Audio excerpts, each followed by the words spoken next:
Colin, very good to be able to welcome you to this conversation this morning. And the really good news that I've just picked up is that originally you're from Newcastle. Which part of Newcastle are you from? Well, I come from a district called Fenham, which is in the west end of Newcastle. And that's where I was brought up. And well, I lived there until I was 18. And then I went off to art college. But my parents continued to live there for many years, so I continued to visit and still have friends up there. So where you were at school in Newcastle? Yeah. I made the great escape by managing to pass the 11 plus. So it was a good school. It was a good school. Very proud to go to it.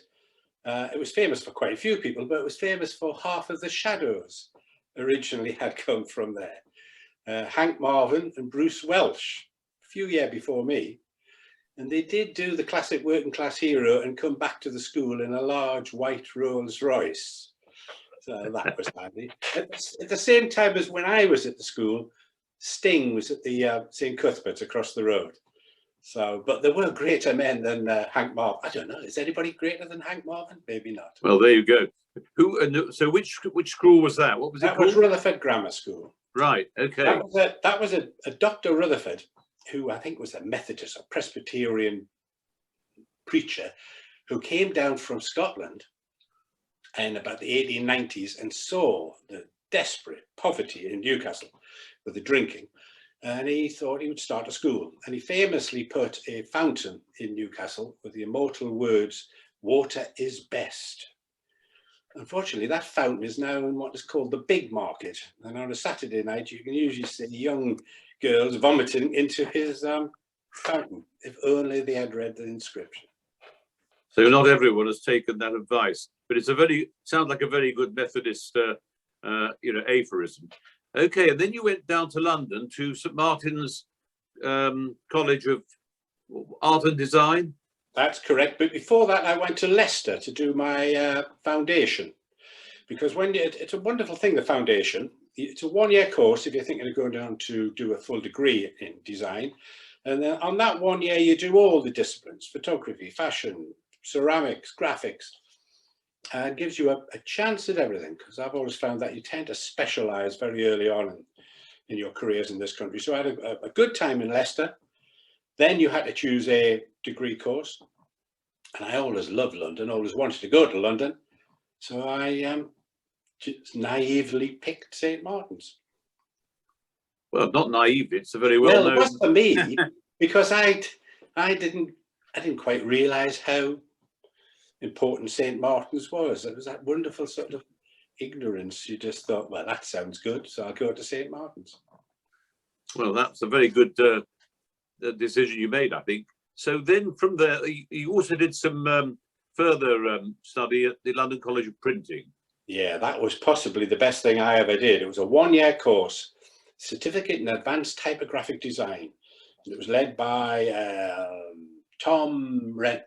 I'll think of his name, but he was the man who had designed the Dig for Victory posters and Keep Britain Tidy with the finger coming through. I never worked so hard in my life when I was on that course, but it set me up so I could handle type, and that kept me in a job for the next 30 odd years. Tom Eckersley. That's amazing, isn't it? That's really good. Okay, and then your first sort of paid employment was with a medical journal. Yes, that was. I was straight from college, and it was a new public publishing house starting up, Medical News, owned by the Sackler family, who are big in the States, pharmaceutical. In fact, built a wing on the National Gallery in London, and the redesigns have been done by a good designer who had been at the Royal College of Art. So I came in to implement the designs, which suited me, because I was always a fan of walk before you can run sort of thing, and learn your craft, and spent 3 or 4 years learning my craft there. And we built up a nice little design team. I had 3 or 4 designers. One lad I had taken on who had been at St Martin's with me a couple of years earlier. And towards the end, we were running weekly GP magazines and 3 or 4 monthlies. And was it from there that you leapt across to the Radio Times? Yes, I think I realised I was becoming a bit of a big fish in a small pond. So, so I must have saw an advert in campaign probably for Radio Times senior art assistant, which was possibly a drop down, but in a bigger environment. So I went for an interview. It was a bit like joining the Foreign Office when you went to the BBC. You went to Langham Place and sat in this oak panelled room, and you were interviewed by about 5 people. And rumour has it that if you got the job, MI5 did create a file on you just to see that you behaved yourself. And some even signed this Official Secrets Act, which I think was in case you told what the Christmas schedules were going to be. And I had a fabulous time there, maybe the happiest working time in my life. And just working with some of the great illustrators by the shed load, by the bucket load. So lovely time there, great time. Well, that's really good. I mean, and in those days, the Radio Times sold vast numbers of copies. I don't know about, is it still going, the Radio Times? It is still going. Of course, you've got to remember it was called the Radio Times, and it was just the BBC listings. That's all you got. You didn't get ITV had the TV Times, and they controlled their listings, their copyright. They're the top lawyers in the country, making sure they kept that. And we were printing 4 million copies a week in hot metal, in regionalised editions, in a Welsh one. Nobody knew what the Welsh one said. And then Christmas, 10 million copies. And you had to go down to Waterloo's at Park Royal, huge plant with about 200 horrible printers there, who all were called either Sid, Ron or Doug. That's all they ever seemed to be called. And I learned, because those were the days where, of course, you weren't allowed to touch anything. If you went down onto the floor, you had to sort of point with your nose if you wanted a block moved. So that was quite a baptism of fire, Radio Times. Park Royal, I remember, because there was an enormous, Guinness had an enormous building in the brewery there. Well, there was, and there was also, in that field that they had were 6 cows. And they kept them there because that was classed as agricultural land, I think. And I think they got cheaper rates or something. So you got this strange thing of 6 cows wandering around. They had the contract, I think, from 1923, Radio Times, Park Royal, right through to about the mid-70s. All gone now. I think that their corporate headquarters is now on that same site. Anyway, let's move on from there, because you then, I mean, you have been with the most amazingly really good and interesting magazines, then on to Good Housekeeping. Yes, I think at that time, I sort of thought every 3 or 4 years, I would try and move on. No great master plan, but just try to move up a stage. And from being a senior art assistant, I then became the art editor at Good Housekeeping. There was an art director, great art director. So I wasn't totally in charge, but I was running a team there. And whereas I'd learned a lot with illustration, with Good Housekeeping, this was a great photography was king. Great food shoots that went on for 3 days, because we had the Good Keeping House Institute. So all the food was prepared. The photographer and his stylist and assistant would come in, have a look at all this. Then we would go to the photographers and spend 2-3 days doing these massive food shoots, which were shot on film then, 5x4, but 1 or 2 of them used to do it on 10x8 trannies. So they came back with a beautiful 10x8 tranny that you could almost lick. It was so gorgeous. And while we were there, Margaret Thatcher decided to come, because she was a great fan of Good Housekeeping. Now, it was a fairly lively time, because I think the miners' strike was on. And we were going to be presented to Margaret, and 1 or 2 of them were going to give her a mouthful. Well, she came down the line, and her aide whispered our names, and she charmed us all. The girl who was going to give her a mouthful, she curtsied, I think. I think I curtsied as she passed by me. She charmed us all. And then that day she said, oh yeah, somebody said, would Dennis ever have garlic? And it was like one of those Bateman cartoons where our eyes popped out. Garlic, garlic, never. And then she went back and sacked Michael Heseltine. I remember it was the same day for the Westland affair. So quite a lady. Indeed. Well, you'll be glad to know that just this week I've been trying to change bank accounts for complicated reasons. And one of the offers you got was that you could actually have a magazine as part of the sort of, you know, salesmanship thing. And because my wife's a great fan of it, we've opted for Good Housekeeping. Well, I'm glad to hear it. So there you are. But then you went on from there to Which. Now that's a very different sort of outfit and has a sort of quite strong moral tone to it. Is that how you saw things? Well, yeah, that was quite. I got a headhunted for that, and I wasn't really interested. I always thought it was a bit boring at the time, to tell you the truth. It then did mention the salary, which was about 50% more, so I thought it became less boring. But that had a circulation of about 1 million. But it was a strange magazine. Of course, it had no advertising. So it's very hard to run a magazine. It was 40, 50 pages, but you don't get the pace. Adverts are quite nice for building up, dropping down. So you had to create a sort of create your own pace, maybe by putting wonderful photographic spreads in.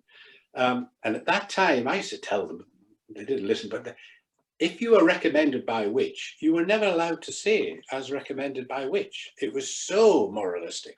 I now notice that everything has the Which seal of approval, which the Good Housekeeping used to have and still have. So then I was in charge. I was running the show and had a nice team, good team of designers. And I brought in a lot of the photographers and illustrators that I had been working with over the years. And I think we created quite a nice package. But a big, everyone was called officers. It was run a bit like the army in a way. And I did 3 or 4 years there.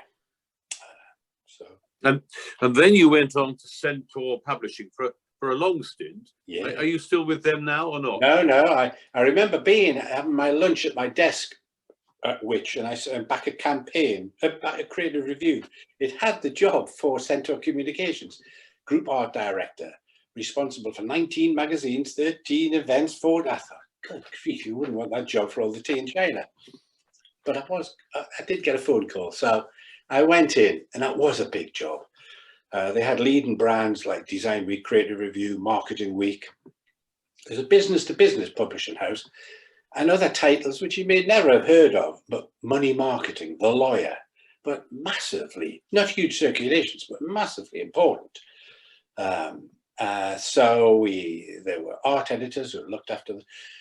And as the years developed, the magazines could look after themselves. But they realized more money could be made through pushing events and award ceremonies and exhibitions. So that's when I had to build up a design team, which I found was the nicest bit of the job, really. And I recruited every designer straight from college. I used to pride myself on that. And are they still going, Centaur? Centaur is, it morphed into, I mean, I was made redundant about 8 years ago. It was happening throughout the industry as everything was going digital. The magazines, who was needing print? So you saw a whole swathe of publishers went first. And then the advertising executives would take that role. So things were getting smaller and smaller. And then eventually they decided to really wind down the print side. So you didn't really need then a central art department. So the writing was on the wall. I think I was about the last group art director in town. I mean, when I think back at Good Housekeeping, there were 6 or 7 magazines, Cosmopolitan, She, they all would have had their own art departments. I would think now they'll all just be a central art department with half a dozen doing the whole lot. But I did about 22, 23 years there and loved it. Well, I've loved all my working career. I've enjoyed it. Then when you finished with them, where did you go then? Well, then my wife had always wanted to move to the country, especially when Country Living magazine came out as well. And I never was keen. I'd only lived in Newcastle and London. I thought, what am I going to do in the countryside? But we made the big break and we sold a family house in London, West London, Southwest London. We kept a flat there and we bought this converted chapel down in Dorset. and I'm happy as a sandboy here, actually. So, and get back to London when things open up. So you're still working though? Are you doing? No. I do things. I do things for a charitable trust, the Wink and a Word Society, who have their luncheons at stationers. Indeed, yes. Yeah, we know about them. Yeah, and a lot of stationers are Wink and a Word members, and I sit on a charitable trust there. So I try and give money to students and get them involved in things, try to set up apprenticeships, get them along to talks at St. Bride's and various things like that. So, and then I do one or two little design jobs for church and parish councils and things like that. it's interesting, Colin. We're quite lucky. We've got quite a collection of different landscapes on our walls here. None of them is, going to be sort of making us millions when we sell it, as it were. But some of the nicest ones are actually by a graphic designer who's just recently died. But he did this as his sort of, his fun thing alongside his work. Do you do that? No, but we do. You mean to raise money for our charitable trust? Is that? No. I mean, do you paint things or? No. I was a graphic designer, so right. I could always draw, but I wasn't an artist. So I do little design jobs for odd bits and pieces now. I mean, I thought I would just work forever, but obviously things change. But I did about 35, 36 years straight through. And I'm very happy down here, coming up to town to stationers when it gets opened, to the Wink and a Word, and socialising there and trying to help students as much as I can.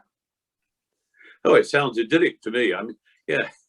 I mean, you've had a fantastic career with an amazing selection of different people with whom you worked. Yeah, quite different when I think about your Which, Radio Times, Good Housekeeping, and then, yeah. But and then now living in a lovely place like that. And I hope coming up, not only for Wink and a Word, but of course, we'll get you to come up and do things at stations, perhaps. Well, of course, yes. I was so looking forward to coming up to the talks and that, but then obviously they've been postponed, but it'll all happen soon. I've always loved stationers with coming with Wink and a Word. I mean, I just love the building. I love everything about it. I've never even really bothered who the speaker is at Wink and a Word. I just love being a stationers. I think you'd be a mean person who couldn't be impressed when you walk in that building. No, you're right. It is very attractive, isn't it? And it's one of the sort of 4 or 5 survivors from the 17th century after the Great Fire, of course. And great things are happening there at the moment, as you probably know. Of course, yes. Be even better. Yeah. Yeah. Well, there was a treasurer, Roy Fullock, who was a master of the stationers, and he invited me to become a charitable trust member, and he took me into an inner room in stationers where I never knew who it was, and I felt as if I was in the sort of the powerhouse here. And Roy said, "There's only one question left," and I thought, "Oh, what is this?" And it was, good job I knew my Dickens. It was, "Is Barkers willing?" And the answer was, "Barkers is willing." And Barkers is willing. So, absolutely. Yes. That's a lovely novel, isn't it? I like that one particularly. Yeah. Yeah. Well, last week we had a very interesting archive evening talking about the stock company that stationers ran, which was basically there to sort of, to support their work, I mean, financially, but also to keep the monopoly. So I'm not sure nowadays whether we consider that to be a good or a bad thing. No, I think we're after Amazon and Apple for that sort of thing now, aren't we? Yes, exactly. Monopolies aren't exactly a sort of popular thing. And so now you're in Dorset. I suppose you're enjoying the countryside, are you? Yeah, I love it. I love it. I'm talking to you from a bedroom at the top of our house because we just took a little kitten last week, which is terrorizing the living daylights out of us. So I thought I better get to the top of the house and close the door. So if you hear a squawk, it'll be my wife just being bitten from the kitten. You forget how little they are and how much bother they are. But he is a little scamp. So it's going. Oh, that's lovely. We've just lost our cat, which we're really sad about. So Well, it knocks you for six, don't you? I mean, they live now for quite a long time, and the kids used to grow up with them and everything. So no, yeah, yes, ours must have been about 20, I think. So I mean, I suppose in one way she had a good long life, but nonetheless, if you say it does knock you for six. And where are you in relation to Shaftesbury? There, are you north? well, we're about 2.5 miles from Shaftesbury, and I think most of your members will realise Shaftesbury is the Hovis ad. You know, the little lad pushing the bike up. Well, a couple of years ago, they found the little lad, who's now a 51-year-old fireman in Camden, and they brought him back to push that bike. And that bike was an old, heavy rally bike with a basket. He nearly had a coronary by the time he got to the top. He barely had the strength to flick the Christmas lights on. But that is what that's famous for. Shot by Ridley Scott. And everyone thinks it was shot in the northeast. But I think Ridley Scott, who come from the northeast, says, oh, I'm not going back up there. I'll shoot it in Gold Hill. It's Gold Hill. It's just lovely with that. It is phenomenal. Well, you'll be glad to know you haven't lost all of your Newcastle bird. It's lovely. Yeah, I thought I was trying to be particularly David Nivenish today, but it didn't quite come off. Well, it's all very nice, but I mean, just that flavour's there still, you know. And, you know, I love the Tyneside accent and you know, because my wife's from Northumberland. So, you know, you're batting on a jolly strong wicket when we're having this conversation. We are, yeah, it's good. Yeah. Well, we look forward to, you've not actually been made a Freeman yet then? Well, I think I have been made, but I haven't been sworn in at Guildhall. But I had the swearing in ceremony in Stationers. Yeah. I came in, got my book, got my certificate. So that's done. And then I did traipse over to Guildhall, paid the money, and then I was going to have the ceremony there where you get the certificate, but that's still pending. Pending. Yes, that's a freedom of the city. Well, I hope you might go on after that. That once you've got the freedom of the city to be a liveryman too. Well, that would be nice. I'm not quite sure how you progress to that, but well, it's all fairly straightforward, and you know, I'd certainly encourage you, and I'd be happy to support you in that. Well, this has been really good, Colin, and starting with Newcastle and now ending up in beloved Dorset, we couldn't have done better, really. Couldn't have done better. Look forward to seeing you at Stationers Hall soon. Thank you. Bye-bye. Bye-bye.